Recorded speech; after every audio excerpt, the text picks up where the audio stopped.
الحمد لله والصلاة والسلام على رسول الله صلى الله عليه وسلم أما بعد السلام عليكم ورحمة الله وبركاته ومغفرته. Brothers and sisters, how are you guys doing? So, after the discussion with regards to whether ISIS is a Khawarij organization and whether their Khilafah is illegitimate or not, with Abdurrahman Hassan and Abu Baraa, I went to speak to Abu Baraa and have a discussion of my own with him. The reason I wanted to have this discussion was because I found that in the debate setting, he was using a lot of fancy terms that the people were not able to fully understand and comprehend. He was flowering up his speech and playing on the ignorance of the people. So, I went and had a discussion with regards to the issue of Najashi with him. And what I'm going to do with regards to this discussion that I had with him is we're going to analyze it. We're going to see, because I have to give it to Abu Baraa. He's a smooth cat. And he's very slippery with his words. And he goes back and forth on himself and contradicts himself in ways where you wouldn't even realize what he's just said. So, we're going to analyze this discussion that I had with him. And we're going to do it in a very objective fashion, so that there is no room for anyone to say that I'm playing around with the words and quoting them out of context. And just so you guys have contentment in your heart, they recorded this discussion from their end. Yes, this discussion was actually quite long, and the camera that they had on their phone wasn't able to record the whole discussion. So, for that reason, I'm not going to include the part of this discussion that was not on their camera. So they cannot say, hey, you're messing us about. So the footage I have, they have, and if they want to upload it totally raw without me analyzing it in the middle, they're free to do that. And you can see that what he said, this is what he said.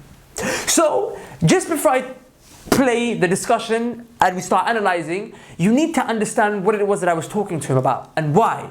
I was talking to him about the issue of Najashi.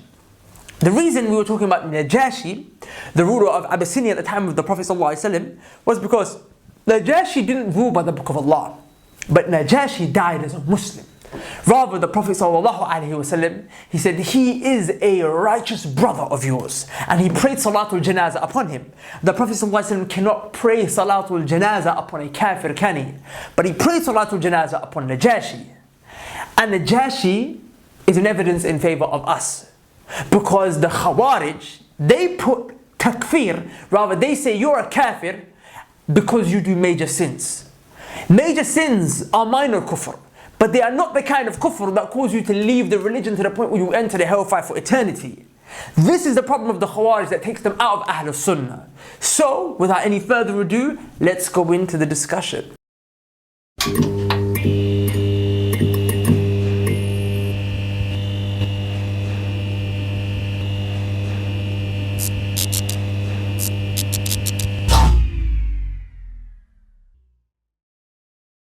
Assalamu alaikum, by the way. So, and thank you for giving me your extra time. I know that you're not feeling too well. Okay, so the issue of Najashi, right? Are you saying that it's not clear whether he was ruling by the law of Allah or man-made law? I believe there's no evidence that he ruled by man-made laws instead of what Allah revealed. I believe that the ulama, the only thing they ever said was that he was not able to implement the laws that have been revealed already from the Quran and Sunnah, or even to implement some of them himself. And this is not something which is new, and all of that has never been considered to be kufr akbar. Now listen, you heard him clearly. He said that I believe, and notice he keeps saying I a lot, right? Disregarding the scholars, but I believe, that's what he says. And he said that I believe that none of the scholars ever said he didn't rule by the Book of Allah. This is a lie. In the discussion with him, Ustad Abdurrahman Hassan opened up Ibn Taymiyyah's speech and explicitly quoted Ibn Taymiyyah saying that Najashi was not able to rule by the Book of Allah subhanahu wa ta'ala. He did not rule by the ahkam of Allah azza wa jal. And what's interesting is that this speech of Ibn Taymiyyah was not opposed by a single scholar. If Ibn Taymiyyah got it wrong, if it was a thing that was up for discussion, if it was a difference of opinion, would other scholars not have opposed him? They would have, right? But you find not a single scholar opposed him. If they didn't oppose him, that means what? They agreed with him. That means that all of the scholars believed that Najashi judged and ruled by a law other than that which Allah subhanahu wa ta'ala set down. According to Abu Baraa, none of the scholars did it. Clear cut lie. Let's carry on. Even if a Khalifa was to rule but was not able to fulfill a single one of the Islamic laws, like to collect the zakat or to punish the people, for stealing or not praying or things like this, that does not make him kafir. That is kufr duna kufr. But if he replaces a single law of Allah and implements a different law and says we will use this law instead, then this is kufr akbar, and there's no evidence that Najashi he did that.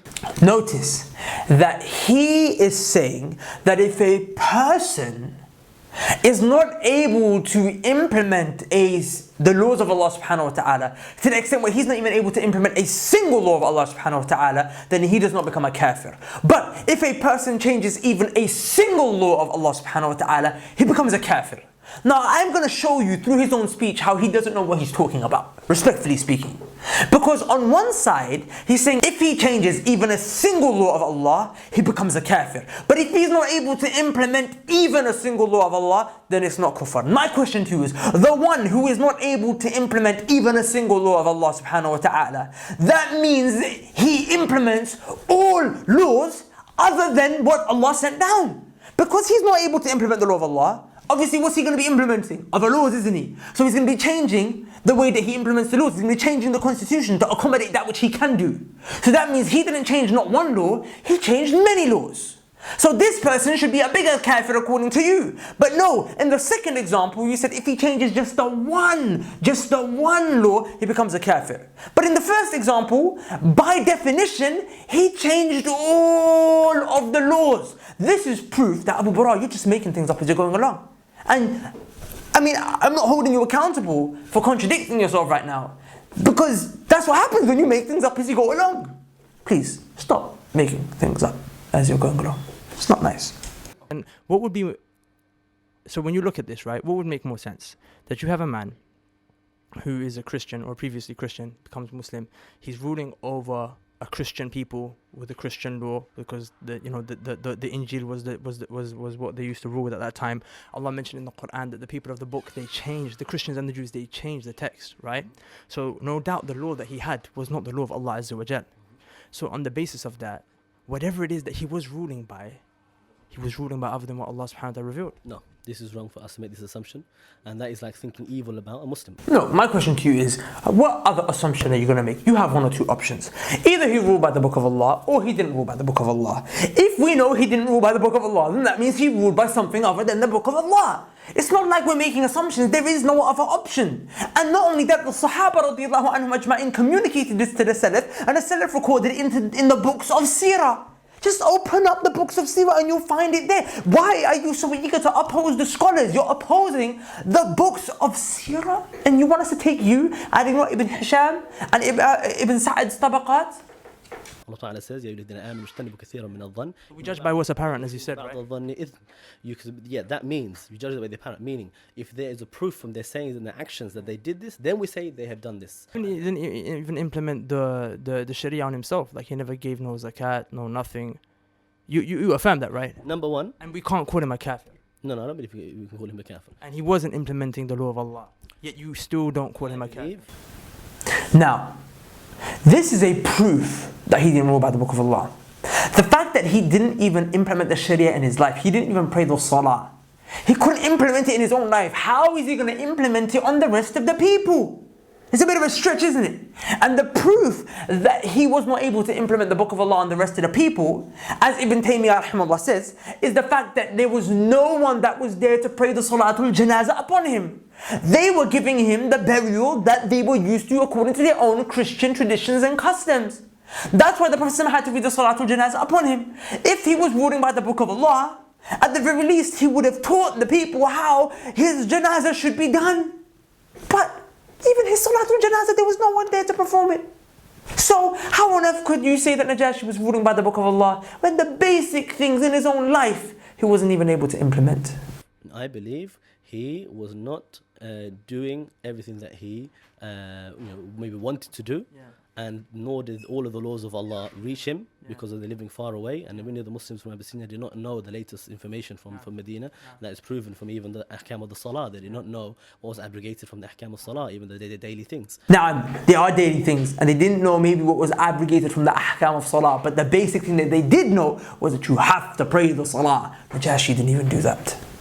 Plus, there's no way for us to accuse any Muslim of saying that he ruled by other than what Allah revealed. Now, if let's... He did rule by, but you're saying he did it because he was under duress. He never ruled by other than what Allah revealed. That's what I said. Then what did he rule by? No, Because just earlier you said he ruled by other than Allah. You said because he was under duress, he wasn't able to rule by other Allah's law. Okay, is there any law of Allah's other than the Quran? I never said... Was there any law other than the Quran? Let me finish. I never said he ruled by other than what Allah revealed. I always said he never ruled by other than what Allah revealed. There's no evidence. Okay, maybe I misheard. My question is did he rule by the Quran? I don't know.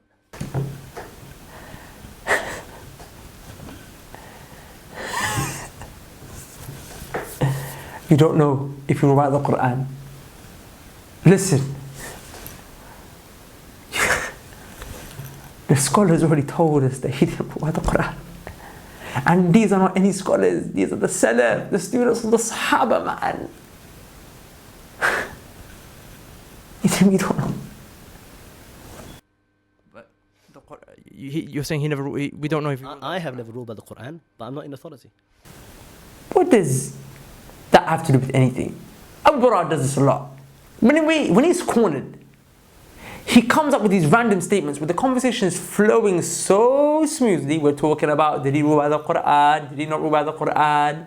And then suddenly, because he knows he's backed up in a corner, he smoothly takes the conversation totally different direction. For example, like he just did right now. We're talking about, did he rule by the Quran or not? He's like, I've never ruled by the Quran. Hold up, what? Did he just say, I've never ruled by the Quran? But you're saying he never. We don't know if I have never ruled by the Quran, but not in authority. He just said, I've never ruled by the Quran. That means he put takfir on himself. Because in the ayah, Allah says, وَمَنْ anyone who judges by other than what Allah sent down is a kafir. فَأُولَٰئِكَ هُمُ الْكَافِرُونَ. He just put takfir on himself. He just said, I've never judged by the book of Allah. Abu Baraa just made yourself a kafir. And then before any of you try and come and say this ayah is only referring to the rulers, give me your evidence. Who said this ayah is only referring to the rulers? The Arabic language is an evidence to show you that it's referring to anyone who judges by the book, anyone who's a judge in any capacity, whether they are ruling ruling in their houses, in their businesses, amongst their family, their friends, their communities, whatever, or leaders. One man, Allah says, one man, anyone, Allah made it general and open for anyone. He just put takfir on himself. Allahu Akbar. I've watched this like 3-4 times. I only clocked that now. No, my question is, you're telling me that we don't know if he ruled by the Quran or not. I'm telling you. We know he didn't even pray salah or give zakat. And Do we know that? As I just previously mentioned, the fact that he had to have the Salatul Janazah prayed upon him all the way in Medina, no one could pray the Salatul Janazah upon him in his own hometown, is proof that he didn't rule by the book of Allah, man. The Sahaba communicated it to the Salaf. He didn't rule by the book of Allah to such an extent where Salatul Janazah had to be prayed upon him in a different continent. Yeah, we do. The Sahaba communicated it to the Salaf. You had Ustad quote Ibn Taymiyyah. What I believe, that Najashi, he died on his deathbed. Pause. We don't care what you believe. You see, again, in the debate, Quran and Sunnah, Quran and Sunnah, Quran and Sunnah, Quran and Sunnah, Quran and Sunnah. We don't want to hear what the scholars say. But now, do you hear him quoting any Quran, any Sunnah? Has he quoted even a single ayah to me in this entire discussion, or a single hadith? Has he quoted even a single one? He hasn't. Rather, what's he kept saying? I. Nobody cares about your I, man. What I believe, that Najashi, he died on his deathbed. Soon before he died, he was not capable to do anything. That's strange. Najashi accepted Islam just before he died on his deathbed. Now we're going to need an evidence for this. including the salah. Or Right, so he wasn't capable, so he wasn't able to implement the law of Allah. Like the Sahabi who embraced Islam and he went to jihad and he died shaheed, he never prayed a single salah. That does not mean he's sinful, and I don't believe that Najashi was ever in a position to rule. So which Sahabi, the one who went into jihad? Yes. Right, but that Sahabi was like Muslim for like a day. Najashi, he was Muslim for many years, 8 years since the Prophet was in. If I can make one point, for 8 years the Prophet was in Medina, right? And the ahkam of Allah subhanahu wa ta'ala were being revealed, and 8 years, that's 80% of the Sharia was already revealed at that time. So for 8 years Najashi wasn't able to implement it. No, because the thing is, nobody said that for 8 years the Najashi was Muslim. This is disputed. No one said that Najashi wasn't Muslim during that time? That's a heavy statement.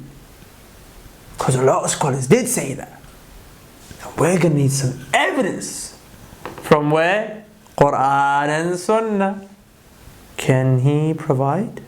Let's see. Many of the ulama of the tabi'een and from the Salaf, what they said, that the Najashi that embraced Islam was not the same Najashi that was there from before. They had, if Najashi was a title. For example, who said that? Yeah, for Mujahid and Tawus, I believe Tawus as well.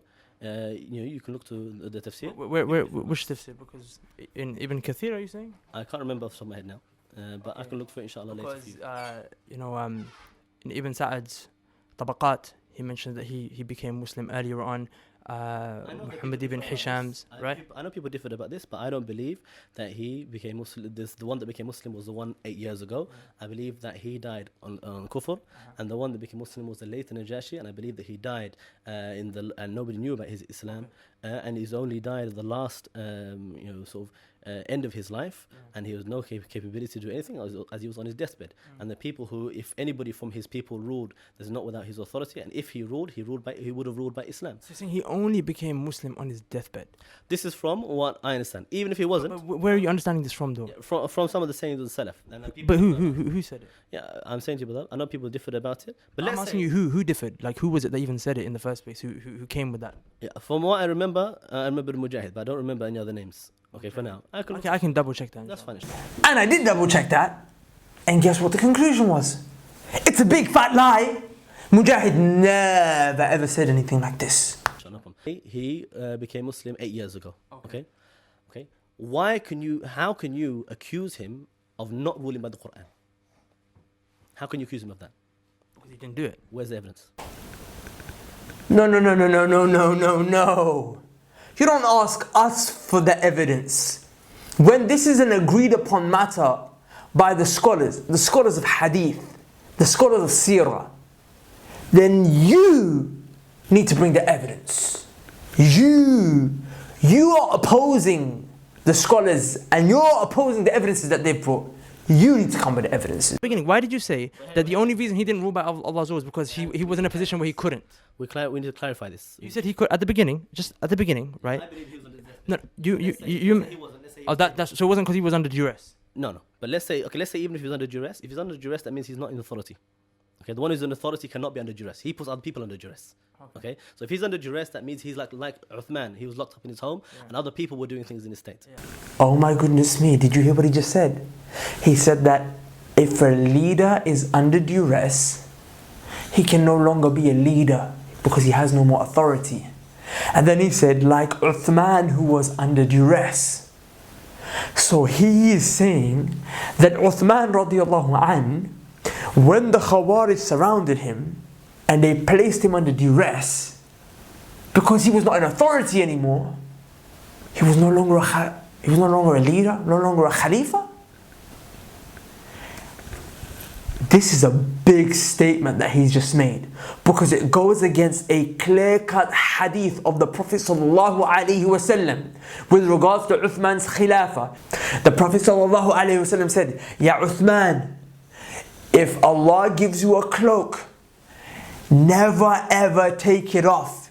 And Uthman radiallahu anhu said, Ya Rasulullah, I will die with it on. This cloak that the Prophet ﷺ was referring to was his leadership, was his khilafah. And the Prophet ﷺ affirmed for him that he will have this leadership until he is dead. But whilst Uthman radiallahu anhu is alive, but under duress in his own house because he's under house arrest, according to him, He had no authority, so he wasn't a real leader anymore. Denying a hadith. Okay, so this is different as well. Uthman was not responsible for what people did without his permission when he was under house arrest. Okay, so similarly, He was saying he wasn't a Khalifa at the time? Uthman, he was Khalifa. He was a Khalifa, but you just said a person who's under duress cannot be a Khalifa. Are you backtracking on your words? Now he wasn't under duress, but he just said if a leader or a ruler is under duress like Uthman. But now Uthman wasn't under duress? Well, bro, stop lying, man. Look, heart up, like man to man, man to man. Fear Allah subhanahu wa ta'ala. Okay, you made a mistake in conversation and dialogue with me. You didn't mean to say that Uthman radiallahu anhu, you didn't mean to deny his leadership. But just be real, man. Just be a man and admit that you made a mistake and you don't know. To be arrogant and make lies against Allah and His Messenger sallallahu alaihi wasallam is a sin that Allah subhanahu wa ta'ala made worse than shirk. In the ayat in Surah Al-A'raf where Allah subhanahu wa ta'ala mentions fahsha and other things, then when He mentions shirk, He mentions at the end above it making a lie and ascribing it to Allah subhanahu wa ta'ala. You know the Khawarij at the time of the Sahaba, they were more real because they never lied. But you just clear-cut lying here. To the extent where, you know, Imam Bukhari, he has over 300 narrators in his Sahih that were Khawarij. Generally speaking, we don't really take a hadith from innovators. But the Khawarij, you better believe that we take hadith from them, as long as they don't, go against the Aqidah of Ahlul Sunnah. Why? Because they believe lying would make you a kafir. Why? Because lying was a major sin to the Khawarij. So they never lied. They never, ever, ever, ever, ever lied. Because they believed you would become a kafir if you lie. And you're just out here just admit you made a mistake. He was under duress. I believe if people did things in his time without his authority, he's not accountable. But he wasn't a Khalifa at that time. I believe he was a Khalifa. He was not under duress. But then you can he was under house arrest. That's duress, bro. No, it's not. Bro, how do you define duress? Would you like an evidence from the Quran and Sunnah how to define duress? Okay. But they tried to get him to renounce his Khilafah. But the point that I'm making is that you said if a person's under duress, he can't be a leader anymore. But Uthman radiallahu anhu was clearly under duress. But you still affirm his Khilafah. Yeah, what I'm saying to you, number one is agreed upon condition that if the Khalifa becomes a captive prisoner of the kuffar and he cannot be released, he's no longer the Khalifa. This is agreed upon by all the ulama. Okay, if you didn't know that. Hold up. 2 points. Firstly, now he suddenly accepts ijma. This is an agreed upon condition by the ulama. Wow, so you do accept ijma. When Ustad was bringing you ijma in the discussion, why were you not accepting the ijma, bro? Oh, because it went against your whims and desires. Maybe that's why. Please stop fooling the people. Allah subhanahu wa ta'ala is exposing people, man. The second point is that now, remember I told you, suddenly we're talking about one thing and the conversation is going smooth and suddenly and he goes in an opposite direction. We're discussing whether Uthman radiallahu anhu is under duress or not, and then suddenly he starts talking about the ruling with regards to a person when he is captured by the kuffar. We're not talking about that. Why are you going off on one? Come on, man. Look, anyway, enough said. Like I told you, the rest of the video, because I believe it was round about this time that, they interrupted the recording because they wanted, the day to end, but I asked them a few more questions, but I won't put that up because I know the brothers from his camp don't have that recording and I don't want them to think that I'm messing around or playing around in any way, shape or form. Brothers and sisters, what I would like for you to do is just 2 things. Number 1, tweet this video to Brother Abu Baraa. Tweet it to him. Tweet this video to Abu Baraa and ask him to please fear Allah subhanahu wa ta'ala. Make tawbah. Don't be hard-headed when it comes to this religion. The second point is I want you guys to watch this final video right here. Just watch this final video. Final video. And I promise you, all the questions that you felt might have been unanswered or unclear from the discussion with Ustad Abdurrahman Hassan and Abu Baraa, I have clarified it for you. To the extent where you will find tranquility in your heart and know that ISIS, they do not have a legitimate khilafah. And they are from the Khawarij. They are. Please just watch that video. Please, that's all I ask. I do this only for the sake of Allah Azza wa Jal. I don't get paid for this, brothers and sisters. And do you think I enjoy being attacked by these keyboard mujahideen? You're getting blocked, by the way, but I'm ruthless, merciless when it comes to blocking you guys. But the point is, that we're doing this for the sake of Allah. And it's out there for you. Please make sure you watch this video. Barakallahu feekum. Assalamu alaikum wa rahmatullah. Like the video, share the video. Make sure every single person sees this video and they know what the deal is. Assalamu alaikum wa rahmatullah.